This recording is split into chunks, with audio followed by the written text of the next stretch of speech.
Greetings, and so here we are at step 10, and we are at the end of initiation into Hermetics.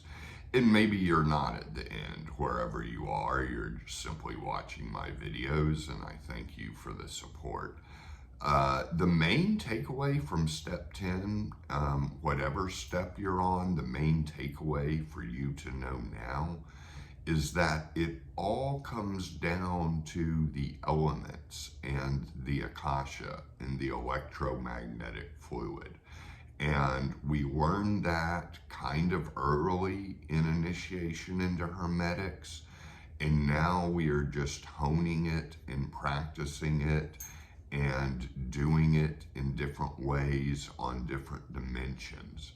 And that's what the skill is. It's a lot of the same basic skills that you learn early, and then it's just a honing of those skills. That's what initiation into Hermetics can be. And so when we come to step 10, a whole lot of the higher abilities are covered. They're all going to require separate videos, so you can look forward to that. But one of the other things I love about this chapter, this step, is Bardon finally uses the word innermost, to describe the magician, going into your innermost. And I want to remind everyone that the Hermetic saying, as above, so below, comes into play. The micro is the macro, and the macro is the micro. So the whole universe is inside me. The whole universe is inside you. It's inside our being, and that includes everything in the universe, from the physical plane to the astral plane to the spirit mental plane. And so all of that is within, and Bardon often talks about mental travel going out, but you can really just go into your innermost. You don't have to go out and follow a silver cord. And the danger of that is the matrix getting separated, which I'm still a little I'm not sure about that. Bardon gives warnings, and it's a good thing he gives warnings, because it's in the spirit of safety and health for the magician. So I think his warnings, shouldn't scare you too bad. They should just be seen as kind of a motherly or fatherly love from Bardon, saying, be safe with this work, be healthy, be mindful of what you're doing, and when you do your magical practices, and be mindful of what's around you. And so I think it's just in that spirit that he kind of talks about the cord being severed and physical death. That's just my opinion. It's the spirit schooling is all about going to the different lands of the elementaries and being able to control which one you go to. And I haven't quite gotten there yet, to be honest. I can visit them, but I'm often not choosing beforehand which realm I visit. And Bardon talks about how the different beings in those realms that he mentions will only talk to you if you transform yourself into one. So a gnome will only talk to you if you transform yourself into a gnome. Now, when I've gone to the Earth kingdom, yes, the gnomes were there, but there were also a lot of people there. And I met my guides there.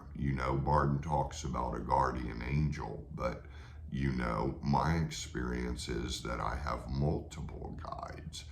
And some are adepts, looking after me, and not necessarily famous adepts either, but just adepts of some variety. Or at least I don't recognize them as famous. Maybe they were. But anyways, that's what I meet. And the earth and the water elements are a kind of descent, and the air and fire elements, so are a descent. You may feel a shamanic kind of journey into the earth kingdom of following a totem animal of some kind into the ground, burrowing a hole and getting to the lower kingdom that way. That's how I've experienced the earth kingdom at times. And my totem animal was a wild boar, burrowing a hole down into the ground, and I was just carried following that boar. So a lot of times I'm carried by, I guess, divine providence, or what I would even be comfortable calling the will of God. And I'm glad I mentioned God, because that's another thing. I think if you're on earlier steps, you're watching this video, I think it's really important to get a good concept of God. You don't have to use the word God. In fact, you may need to move away from the word God and call it universal consciousness or universal light or whatever it is. And maybe the word akasha and ether works fine for you, but it's helpful to see it as all powerful. Maybe divine providence is enough to work for you, but that's what you're basically going to be contacting so much.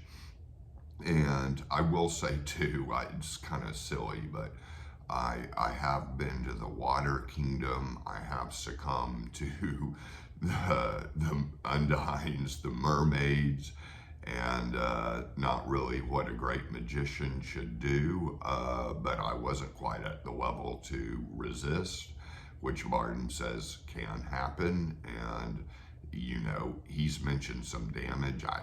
Maybe there was. I mean, I'm still alive. I'm still doing okay. I'm talking about it.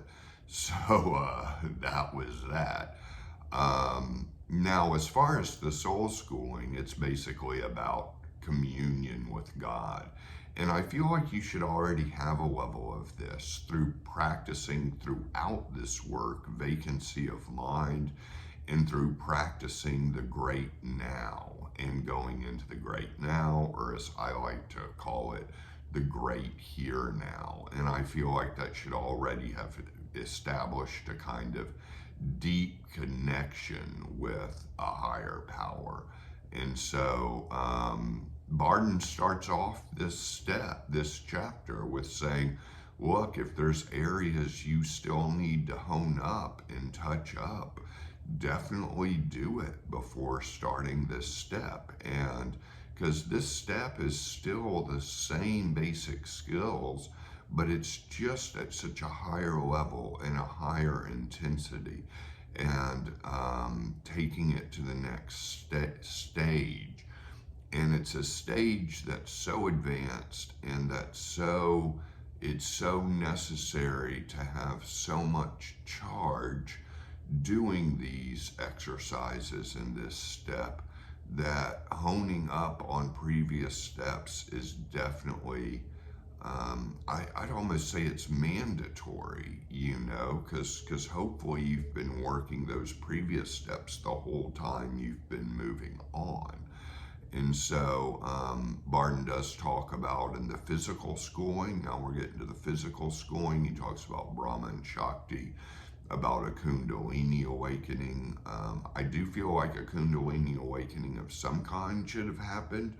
It may not feel like a Kundalini, it may just feel more like an awakening and a big shift in consciousness that happens gradually. And heck, I'd almost say gradually is better than some dramatic thing, because the dramatic thing may be hard to integrate afterwards, and that may be a little bit difficult of a task. And so he goes through all these higher abilities in a page or two each, and basically it comes down to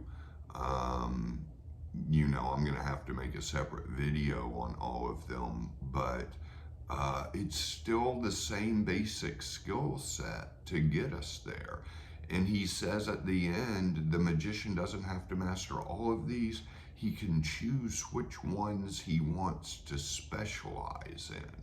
And I think that's interesting. You know, you don't have to learn all of them. Choose some you want to specialize in and really learn well. Because, you know, there's mass hypnosis, there's telepathy, there's mind reading, there's psychometry, there's invisibility, you know, and there's levitation. And, you know, I have no doubts there's tons of Taoist and Buddhist mystics living in the Himalayas and caves as hermits who can meditate and become invisible and do all of these things. They're certainly not talking about it on YouTube, although some YouTube photographer may be trying to, videographer may be trying to track them down to boost up his channel. But yeah, so that goes on, and that's real. And you know, those are things that I've struggled with, invisibility and levitation.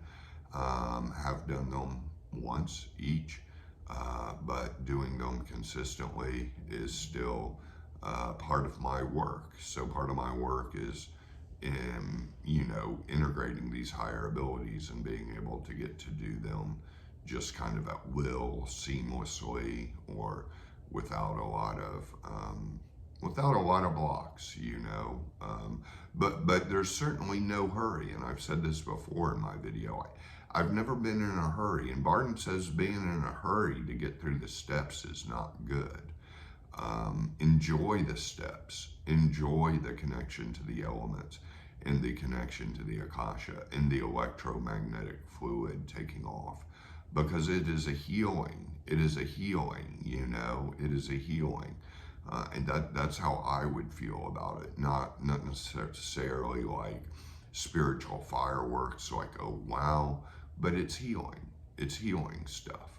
So, yeah, and all these higher abilities, you know, can come from a deeper state and a deeper honing of the magical equilibrium, and taking it to the next level where you're able to control the elements, to compress them, to project them, to, you know, become completely one with one of them, and all of that stuff. And that's covered fairly early in the work. So that's good to spend plenty of time on, and it will be rewarding. You will feel better. It will be a thing of gratitude. So, very grateful to Bardon for leaving us with this book. And you can look forward to a lot more videos, because I've got a lot of material to cover in separate videos from 7, 8, 9, and 10 especially. Those steps, the later steps. And so you can look forward to that coming. And I'll close things out for now by saying, if you do get stuck, you do need coaching, feel free to email me. I do have a digital class out. The link is below in the episode notes. And I wish you many blessings, and wish you all the best on your path and in your life and whatever's going on, because it is, you know, a difficult time for our planet right now. So my prayers go out to you all and to the whole planet. Amen. All right.